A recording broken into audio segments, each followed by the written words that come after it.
This week's tutorial we're going to focus particularly on IAS 38 intangible assets and IAS 40 investment properties.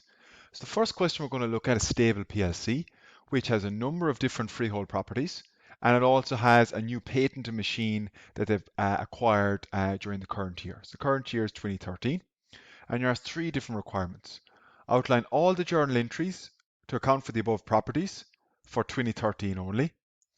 How would the accounting for one particular property change if the cost model was used? And then all the journal entries relating to the patent and the machine, again for the year end of 2013. So we'll take it each in turn. I'm assuming you've read through the question, made some attempt at it, but if not, pause it, please do, and make some attempt at some of the journal entries. So we have Greymare Lane, and we have at the cost back in 2008, the valuation last year at the end of 2012, and the valuation this year at the end of 2013. And you're told a freehold factory and office block used entirely by Stable for its own manufacturing administration, useful life back in 2008, 50 years. Straight away, what you're going to be putting beside that is IAS 16. If it's used and occupied by the company itself, it's IAS 16. The other two properties, Black Horse, freehold office block let out to a large insurance company, and Whitehorse Grove, sublet to commercial rates to a shipping company. Both of those are IAS 40 investment properties. They've all been valued by an independent valuer at the year end, and you're given the information here. And you're told the company's accounting policy. So again, there's a choice. Remember what we covered this week in IAS 8 is full year depreciation year purchase, none in the year sale, and they're using the revaluation model for IAS 16, and they're using the fair value model for IAS 40. So that, of course, will change how we deal with each property. So we'll leave the bit about the patent and the machine for now. We'll come back to that to deal with requirement 3. So let's take each of them in turn and give the key journal entries. And we'll give a bit of an explanation as well, because often you might be asked at an exam, more than just journal entries, is explain the accounting as well. So we'll put it like this, and we'll have a look and see what the solution is. So the first thing we're going to focus on is the Greymare Lane. So we'll do requirement 1, and we'll say Greymare Lane, just so we'll make it obvious where it's coming from. We'll put that in brackets. Requirement 1. So what we're looking for in Greymare Lane is we know it's IAS 16. It's IAS 16 because it is owner occupied. And you have to look at the land and the building separate. Why? Because remember, land is not depreciated. So land is not depreciated. So must be looked at separately. You don't depreciate the land portion of it. If it's split out like that, that's what the examiner is getting at in terms of splitting it out. So your cost was 10 million. We'll say 10 million. It is 10 million based on the thing. 10 million. 2012 revaluation would have brought it up to 15 million. And then 2013, it's gone down to 9 million. So the key entries here, you're only asked for 2013, but we'll give 2012 as well. In 2012, it would have been debit land and credit OCI, which is the reval surplus, or you can call it the reval reserve. So it's like there's no accumulated depreciation, so it's simplified a small bit. So what we're looking for here in 2012 will be you'll debit land 5 million and you'll credit the OCI reval surplus 5 million. So that's what will happen in 2012. Again, not needed for the full requirement here, but it's good practice so you know where the figures are coming from. No messing with revaluation reserve, no messing with accumulated depreciation because it's land. In 2013 then, you have a revaluation downwards. You have a loss of 6,000. Remember the rules in IAS 16. IAS 16 rules for revaluation downwards. You wipe out any reval surplus first. Then excess loss goes to SOPL. Remember those rules we covered here. First thing is if you have any reval surplus, and I know a lot of you might ask, well, does that mean any reval surplus or just a reval surplus attached to that asset? And the answer there is just attached to that asset, in particular the land. So you're going to say debit reval surplus through the OCI in 2013.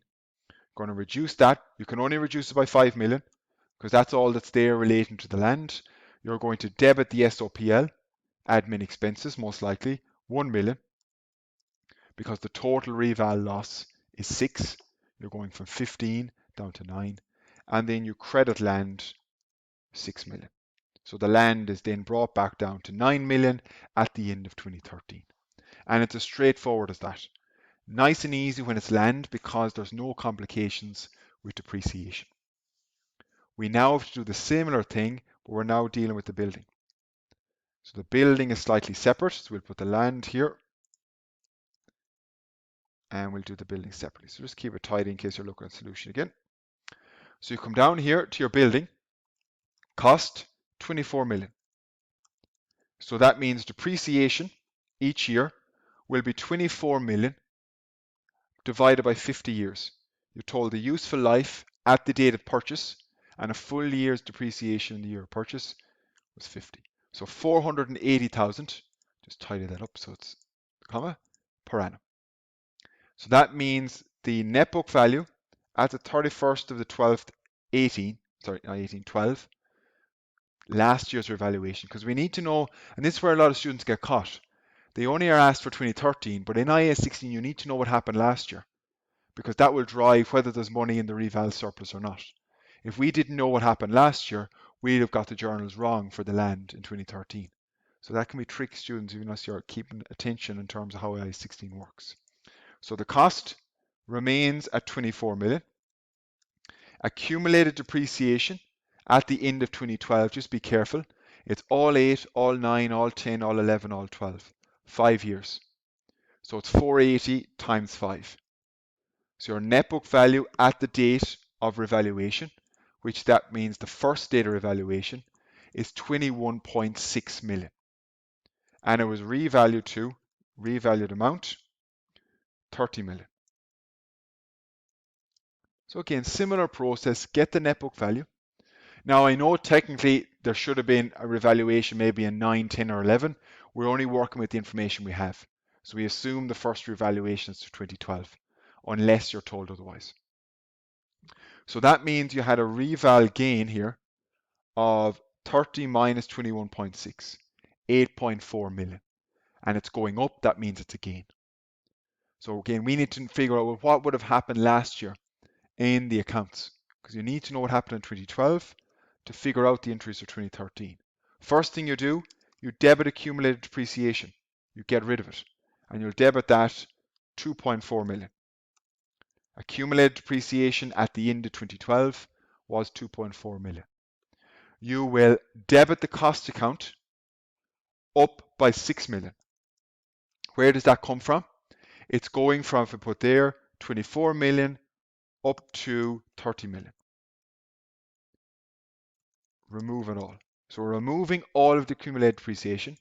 We're bringing the 24 million up to the 30 million. And then we're crediting OCI slash the reval surplus. And that is 8.4 million. So that's the key thing we covered in IAS 16 is once the revaluation is finished, you want your cost account to be the revalued amount. It is now 30 million, an increase of 6. You want your accumulated depreciation to be nil, and you want the reval gain to go to the OCI. Now we can answer what it should have been in 2013.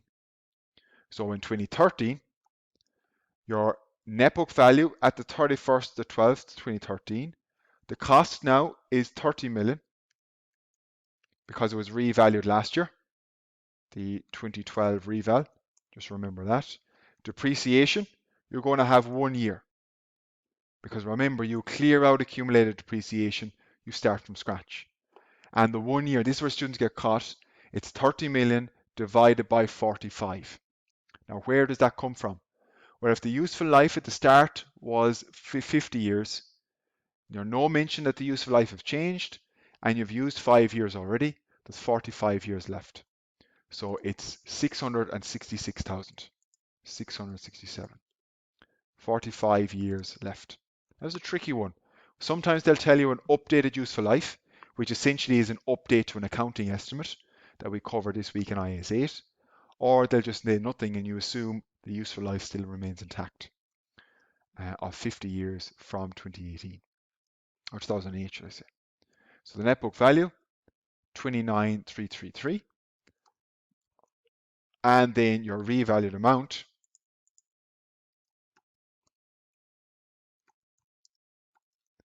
is 20 million, given in the question. So that is a reval loss of 9.33 million. So it's going down. So again, similar to what we had with land. You had an initial revaluation upwards, now you have a revaluation downwards. So again, you apply the rules of IAS 16. You clear out the reval surplus. Or firstly, sorry, we'll clear out accumulated depreciation. Take it a bit easier. Clear out the only 1 year because you cleared it out previously in 2012. You adjust the cost account, credit the cost account, 10 million. Why? Because you're bringing it from 30 million down to 20 million. Remove it. Just so I'm giving you the annotation where it's coming from. Then we're left with a reval loss of 9.3. A lot of students will incorrectly just put that all to the P&L.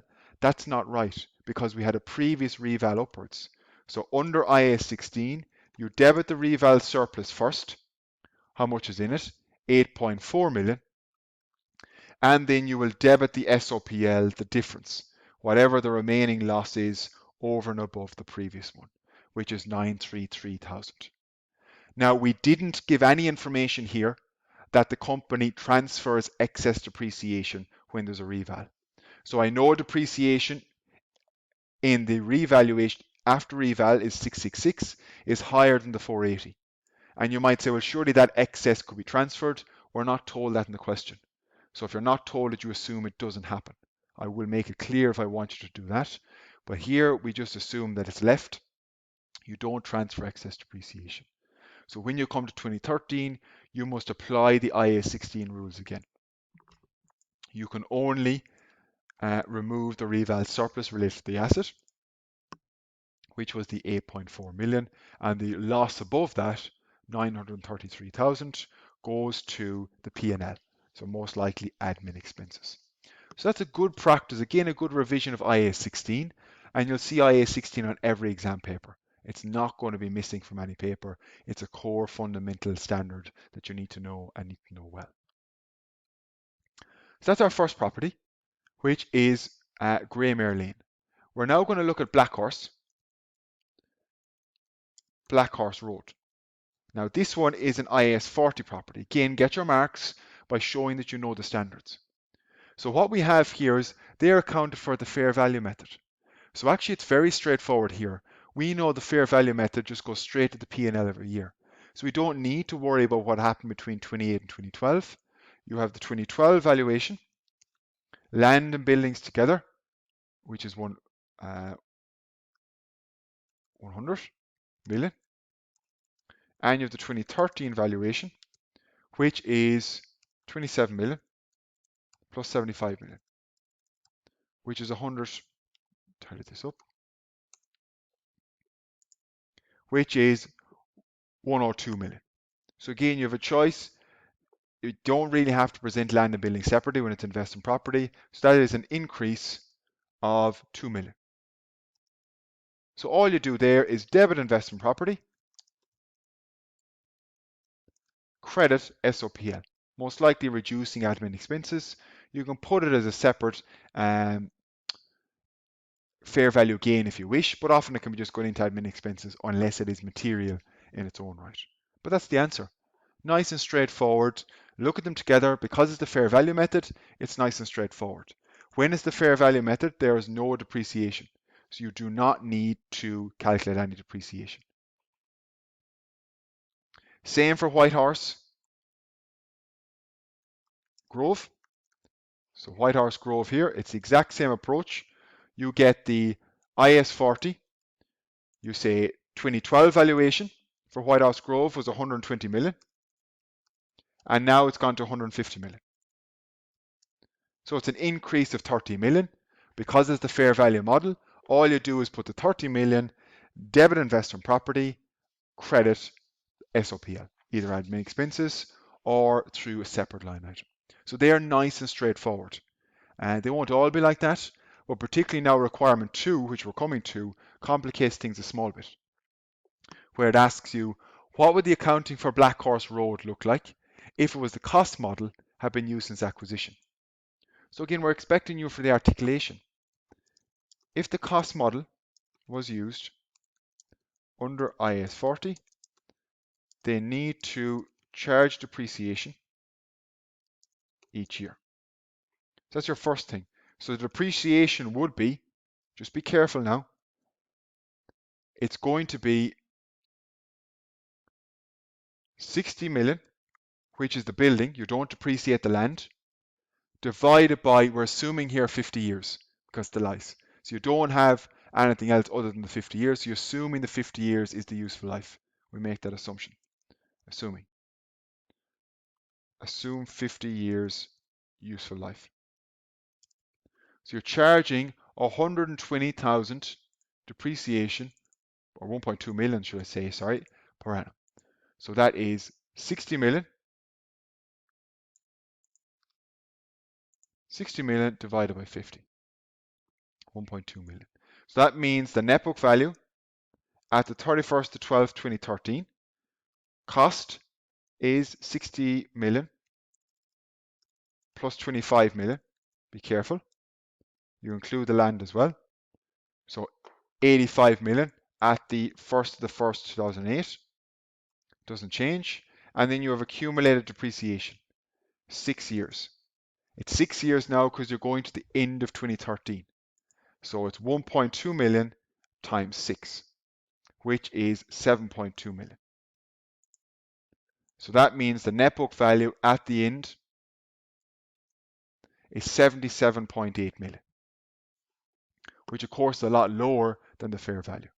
So the key thing is you will depreciate, but you'll only depreciate the building. Land is not depreciated, an infinite useful life. And you'll do it over 6 years, all 08, 09, and 10, 11, 12, and 13. So that's how the accounting would happen. A good student will also say, under IAS 40, cost model, fair value must still be disclosed each year. So a good student will get an extra mark for that. To say under IAS 40, the cost model, if you do go down that route, you still have to disclose what the fair value is at the end of each reporting period. And that's coming from IAS 40 itself. All right.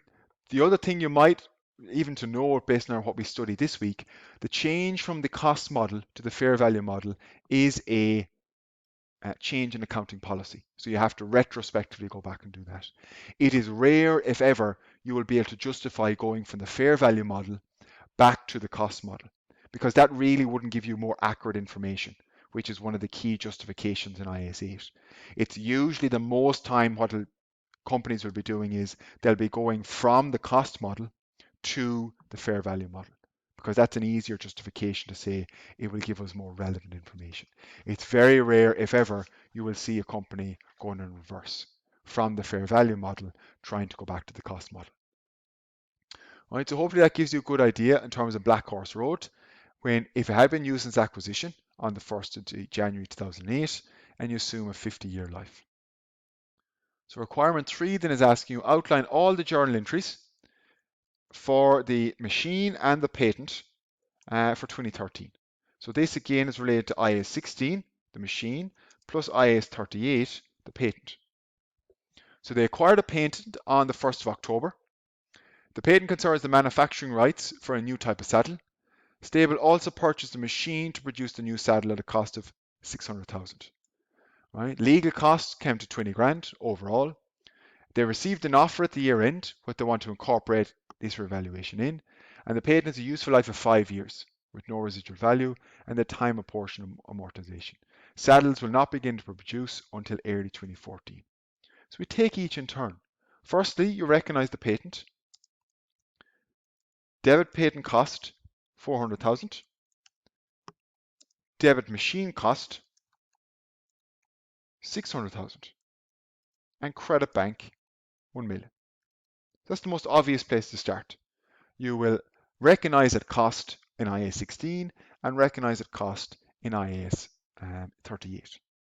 The other key thing you'll do here is you're going to, we need to account for the transaction costs of 20k, allowed under IAS 16 and IAS 38. So you are allowed, because these transaction costs relate to the acquisition of a patent, an intangible asset, and relate to the acquisition machine, they are allowed. The trick here is, well, where am I actually going to put them? Because they're two different assets, even though the legal costs relate to the overall transaction. So you split the legal costs between the two related assets. That's the best way to do it. So you split the two assets based on their percentages. So the patent cost 400,000, the machine cost 600,000. So we're saying we're going to give that then a 60-40 split. 40% of the legal fees will go to the patent, 60% of the legal fees will go to the machine. Now you could split it half and half, but the most easiest basis there is to assume legal fees are pro rata relating to the overall cost of each of the assets. But that was a tricky one because it's not really correct to put the full 20,000 into patent cost or the full 20,000 into machine. So if you split it 20,000 times 40%, 20,000 times 60%, you can split it on that basis. So you will debit patent cost, debit the machine, and credit bank, as we've said there, 8, 12, and 20. So now your patent is 408,000. Now your machine is 612,000, and you have paid the 20,000 out of the bank account. So that was a little tricky one to see what you would do with that. Quite a more pragmatic one, where you could have different types of assets in the same transaction, and you need to apportion some of those fees. The next thing we need to deal with then is, we're told the company's received an offer for a patent of 600,000. Right? So the question mark here is, will you revalue it? So will you revalue? Revaluation of intangible asset only allowed if an active market exists. Not clear from information if this is the case, thus leave at cost. So it's not clear whether that's an active market, right? We're not sure where the offer comes from. Is it a valid offer? Is it a credible one? How accurate is it? Because again, an offer can be it may not actually be any value. It could be a pure spurious offer. So yes, they want to incorporate it because of course it revalues the patent upwards. But your key thing, it must have an active market. So it's not fully clear. If I'm going to tell you an active market exists, I will give you a much more clear direction. What I'm looking for students there is to be skeptical. You show your professional skepticism and say, look, we can revalue it, but only if an active market exists. That's under IAS 38. What a good student will say is, we need more evidence that this is an active market, not a one-off offer, and how accurate that offer is. Right? That's a key thing you'll bring in. And the other key thing you're discussing to get your marks is no amortization in 2013. So they kind of give you hints. They're looking at the 1st of October. You're talking about a useful life of 5 years of thinking and time apportion. I better amortize here. This only begins when the production of saddles commences, which is early 2014. So you don't amortize the patent until it starts actually being used. So that'll be early 2014. That was a tricky one to see will it catch students out. The start of the patent useful life is when the production of saddles actually commences. Right? And I suppose for here, not enough information for depreciation of machine. IAS 16 says depreciate when asset is available for use. So you could make the argument there that you should be depreciating the machine for that number of months. So you're told here, full year depreciation year purchase. So you're technically do a full year depreciation with the machine in 2013, but you don't have enough information about its useful life. So as long as you even said something like that, or you made an assumption about the useful life, you will get your marks. The core focus there was around IAS 38, splitting the legal costs, number one, making some call about whether you should revalue it or not, and what criteria is required, and stating that no amortization until next year, until the actual production of the saddles and the use of the patent begins. Right? So hopefully you found that question useful. That was looking at IAS 16, looking at IAS 40, and also looking at IAS 38, intangible assets. So before we go on to the next one now, try and take a read of question 2, and we'll then work through the solution from start to finish. So we'll now take a look at the second question in this week's tutorial focused on Grubco, which is a research-intensive pharmaceutical company, and it has three main accounting issues that we want to deal with. And you're asked to discuss the required accounting treatment and prepare the journal entries for the three issues. Clearly explain your answer making reference to standards. So again, there's marks going here if this is an exam question saying what is the standard and what is your treatment. So we'll look at issue 1 first. Issue 1 clearly is around intangible assets. So they currently have 170,000 of intangible assets on their trial balance. So be careful, that means they've already capitalized them. Of that, now the year end here might have been clear, it is 2013. The year end is 2013. 15,000 of that expenditure relates to customer surveys and market research. Now, first thing we know in IAS 38, you always expense research. So in this case, it should have been debit SOPL, research expenses, credit intangible assets. They are not allowed to be capitalized in any circumstance. And that's a simple rule under IAS 38. It's not correct there to credit bank because you're told the intangible assets are already on the trial balance. That means they've already been accounted for, so that means they are misclassified. So you're just going to debit research expenses, whether you put them to admin expenses or you can put the distribution costs, both are fine. And credit intangible assets, i.e. get rid of the intangible asset. 40,000 was spent on buying a customer listing from a national database. And they expect to use this customer list over this year and next year. So again here we're assuming current year end is 31st December 2013. Just in case that causes confusion for anyone. Probably could have been a bit clearer on my part in terms of the question. So in this case, the asset is fine, but you need to amortize the asset over 2 years, 2013 and 2014. You need to amortize it over its useful life, which is this year and next year. So you're going to debit SOPL amortization, and you're going to credit intangible asset. Now, if you said credit intangible asset accumulated amortization, that's fine as well. But you're essentially, it's already been capitalized. Remember, it's in here. So instead, that 40,000, half it should be written off this year because it's the 2-year useful life. And we're assuming one of the years is 2013, the current year. So simple things that you're just making adjustments as you go through. The final point in issue 1 was 115,000 was spent on the 1st of January 2013 to purchase product rights to sell product G over the next 5 years. Upon purchasing, you agreed not to sell the rights, so you can't sell them for 5 years. And the net cash flows earned from this product in 2013 were 85,000. The expected the net cash flows will be 50,000 for the next 5 years, or 4 years, should I say. The relevant discount rate is 10%. So what we're doing here is we're going to do an impairment to figure out is this asset impaired or not. So you're linking IAS 38 and IAS 36. Now, it's a bit subjective as to when we actually do the impairment. Do we do at the start of the year or the end of the year? We're going to do the impairment test at the end of the year. Now, usually be looking for an indicator or something like that, but given the information here, that's what they're gauging at. So we'll do the impairment test at the end of the year. All right. So that means we're looking at the net book value at the 31st of the 12th, 2013. Well, the cost here is 115,000, and your amortization in this case is 1/5 of that because you're going to do 5 years.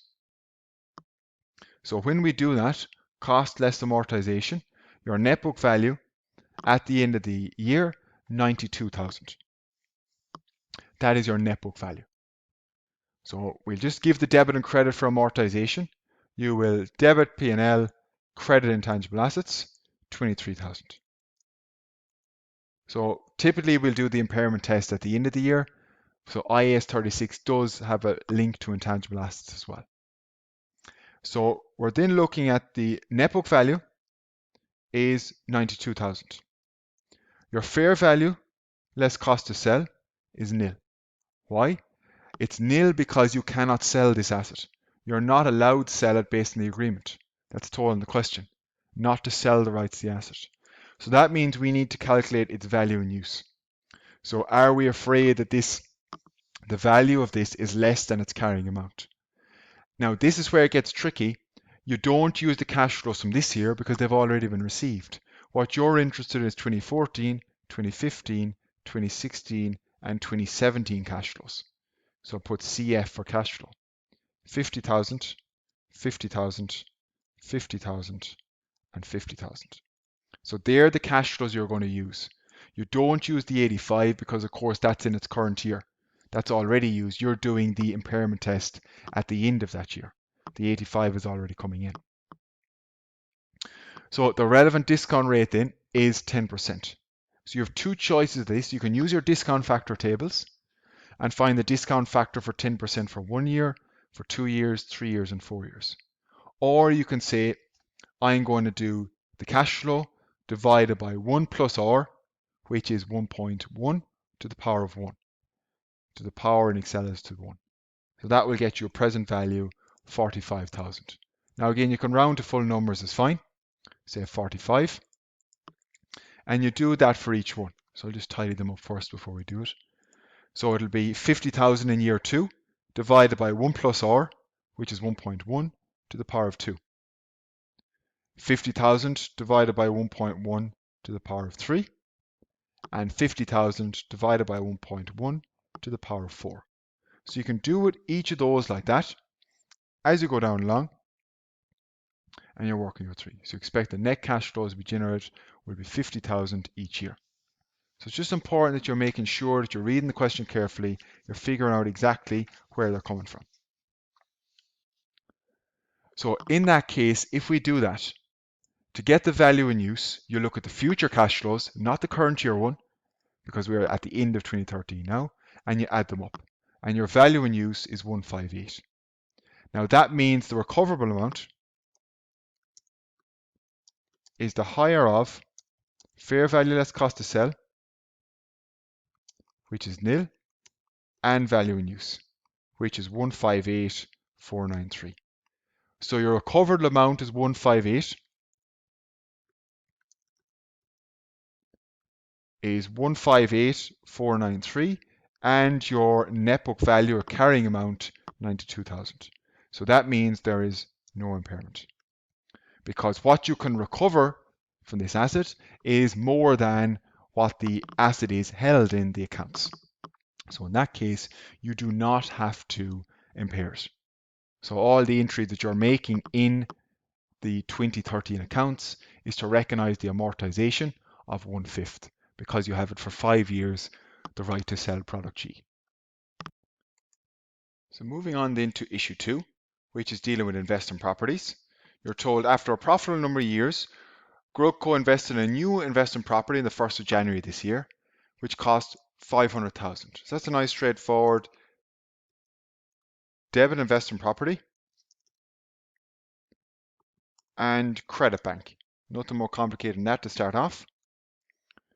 And we'll just show the examiner IAS 40, get the discipline of writing in the standard. Immediately rented out for an annual rent of 40,000. So you're going to debit bank, assuming it's paid at the end of the year, credit rental income in the SOPL. Most likely going to be other income, 40,000. Because you rented out on the 1st of January, you're going to get a full year's rental income. And you're told at the year end, the directors estimate that the office block has increased in value to 600,000, reflecting the growing demand. So there's a question mark here is whether we use the cost model or the fair value model. Right? Now it's not clear, so we'll do both. If it was a cost model, you would charge depreciation, debit depreciation, and you will credit investment property. And the depreciation figure would be 500,000 divided by 50, which is 10,000 per annum. So if there was a cost model, your net book value at the end of year one will be 490,000, right? Because you're assuming there, what you're told in the question, a 50-year life. That's if the cost model was used. And what you would do is you would disclose the fair value in the notes to the financial statements. So that's how the cost model would work. We're not told here. The general assumption is the cost model is used unless you're told the fair value model is used. But we're getting students to articulate, well, if there is a gray area, what is the choice? And what are the implications if either one is chosen? The fair value model, you will have no depreciation, and it will just be here, in this case, debit investment property and credit the SOPL, the fair value gain, 100,000, bringing it from 500,000 up to 600,000. So that's the key difference there in terms of both models. Cost model, you don't adjust for the 600,000, the other one you do. Now, again, you have to disclose whether that's an independent valuation, and if it's not, you must disclose that on the notes to the financial statements. Because if that's just a director's estimate, it's probably not the most reliable. So you need to disclose if valuation was undertaken by an independent valuer. So you'll need to disclose if that's only a director's estimate, the users of financial statements need to know that. How reliable is that 600,000, and would it be different, for example, if it was undertaken by an independent valuer who is an expert in that area? But that's your key thing that's looking at issue 2. Not a huge amount of work. Initial recognition of the rental income, they don't change regardless which model you uses. What changes then is after that. Cost model, you charge depreciation. Fair value model, no depreciation, and you will recognize the fair value gain, or it could be a loss, depending on the year. The last one for growth code then is two properties, property A and property B. And you're given a number of bits of information, the carrying amount, the reval surplus, the valuation, and the remaining life at the end of the year. And you're told for the last number of years, property A was its headquarters, and property B was an investment property, which was lent out for an annual rent of 50,000. What's happening now is the Group Go used a revaluation model for property, plant, and equipment, and the fair value model for investment property. So again, you can take that to assume maybe you apply that up here as well, because all investment property has to be consistent, either all cost model, all fair value model. At the year end, you're told there's a swap taking place. IAS property A, which was IAS 16, is now becoming IAS 40, an investment property, while property B, right, was IAS 40, and it's now going to be IAS 16.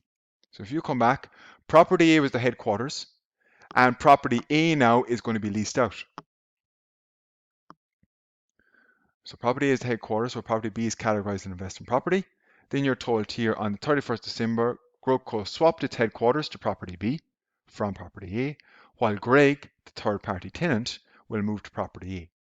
So property A becomes investment property. So we need to know, how do we transfer these at the year end? And these are covered in the slides. So go back over, look at those. For property A, you revalue at transfer date under IAS 16 and then swap to IAS 40. So that's how you do it. You revalue it under IAS 16 at the transfer date, which is the year end here. So we have the carrying amount, net book value, was 950,000 at the year end. Revalued amount is 990. So you have a reval gain, 40,000. And we deal with that under IAS 16. Now remember, in this case, we'd usually clear out accumulated depreciation. We can't clear it out because we don't have the information. So we're going to debit property, plant, and equipment, or property A, 40,000. Don't have split of cost and accumulated depreciation. That's the reason we're doing it like this. We don't have the split. And you will credit the reval surplus, 40,000, because you're treating it under IAS 16. You credit the reval surplus, and then you transfer it. You credit property A, which is 990 now, you've brought it up, and you'll debit investment property. So it now becomes an investment property, and it will be treated as such in the accounts going forward from 2014 onwards, because it's now been rented out. So that's how you deal with property A. It goes from an IAS 16 property in property, plant and equipment to an IAS 40 property under investment property. Notice here the reval surplus stays there. It doesn't get transferred anywhere because it's still unrealized. If that investment property is still there, it remains there. It doesn't get transferred over to retained earnings until the actual property is sold. So the reval surplus remains there, now at 160, the opening balance plus the 40. It doesn't get transferred until the asset is sold on. Then it becomes a realized profit and you transfer it over. For property B, slightly different. You fair value under IAS 40 at date of transfer and then swap over to IAS 16. You then swap over and it becomes IAS 16. So it's the reverse. So you're going to debit investment property, credit SOPL, which is at the date of transfer. You're bringing it up by 30,000 because it's going from 820 up to 850. Remember, we're using the fair value model, so there's no such thing as depreciation on the investment property. And then at the date of transfer, you swap them over. You credit investment property and you debit PPE 850, the updated amount. 850. And now this 850 becomes the deemed cost for IAS 16 going forward. What I mean by that is that's your revalued amount. So when you're going to be depreciating this property B, because it's now a property, plant and equipment anymore, you will use the 850 to allocate over the 20 years. So we're just trying to show you that you can have those things where there are swaps going on. You can recognize the rent if you wish. It's not a core issue in this. You'll just be debiting bank, crediting other income. The key thing we're focusing on in this tutorial is the transfer from property, plant and equipment to investment property, vice versa, from investment property, plant and equipment. A lot of it is just deal with the existing standard up until the day of transfer and then swap over at its market value. So hopefully you found that tutorial useful. The solution will be up there, and that covered IAS 38, issue 1, IAS 40, issue 2, and the transfer between IAS 16 and IAS 40, issue 3.